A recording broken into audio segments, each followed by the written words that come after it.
The feast of St. Paul's Shipwreck is very important for the Maltese people as it marks the beginning of the glorious history of Christian faith of Malta.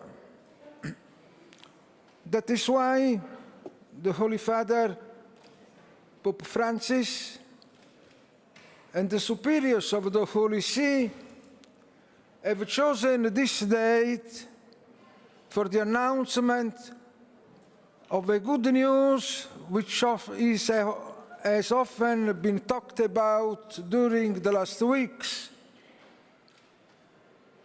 It concerns the much desired apostolic visit of the Holy Father Pope Francis to Malta, which, for sure you will recall, was scheduled 2 years ago and had to be postponed due to the pandemic. And so, I have the honor to read the text of the official announcement, which is made simultaneously in Malta and in Vatican today.